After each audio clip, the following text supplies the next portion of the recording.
అమెరికాని నమ్ముకుంటే ఎట్లా మునగాలో ఇప్పుడు పాకిస్తాన్‌కి తెలుస్తోంది. రష్యా నుంచినో, ఇరాన్ నుంచినో ఆయిల్ కొనుక్కునేది. ఇప్పుడు ఆయిల్ కొనొద్దని అటు అమెరికా చెప్పింది. కాబట్టి ఈళ్ళు కొనడం మానేశారు. దాంతో పెట్రోల్, డీజిల్ ధరలు దుర్మార్గంగా పెరిగిపోయినాయి. నేను అనేక సార్లు చెప్పా. మోడీ అనేవాడు మొండోడిలాగా అటు చైనాతో, ఇటు రష్యాతో, అటు అమెరికాతో, ఇరాన్‌తో అందరితో పక్కన సంబంధాలు మెయింటైన్ చేస్తూ దేశ ప్రయోజనాలే ముఖ్యం అన్నటువంటి రూట్‌లో పనిచేస్తున్నాడు కాబట్టి మనకి పెట్రోల్, డీజిల్ కంట్రోల్ అయింది. లేపోతే అమెరికా వాడు బ్యారెల్‌కి $100 చొప్పున అమ్మింది గనక మనం కొంటే రూ. 250 ఎప్పుడో అయ్యుండేది. 300, $350 ఇప్పుడు లీటర్ పెట్రోల్ జరగాల్సొచ్చేది.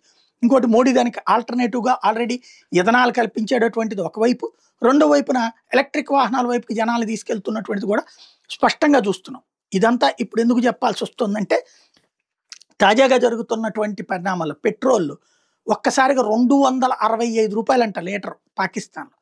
రూ. 275 డీజిల్ అట. ఆహ్, కమర్షియల్ గ్యాస్ సిలిండర్ మాత్రం ఒక రూ. 5 తగ్గించారట. అదే సందర్భంలో డొమెస్టిక్‌దైతే మాత్రం సేమ్ ఉందట. అది చూసి సంతోషపడండి అని చెప్తున్నారు. ఇదే మన దేశంలో అయితే ఇప్పటికే రచ్చ రచ్చ జరిగుండేది. వెంటనే ఇప్పుడు కొంతమంది మేధావి మూర్ఖులొస్తారు. అక్కడ రూ. 250 అంటే ఇక్కడ మన రూ. 150తోనే సమానం అంటూ. ఈ పిచ్చముండా కొడుకులకి తెలియదేంటంటే వాడి దేశంలో వాడి రూపాయి, మన దేశంలో మన రూపాయి. అమెరికాలో 5,000 సంపాదిస్తే $5,000 అక్కడే మన కరెన్సీతో కాదు కౌంట్ చేయాల్సింది. అదే సమయంలో పాకిస్తాన్‌లో రూ. 265.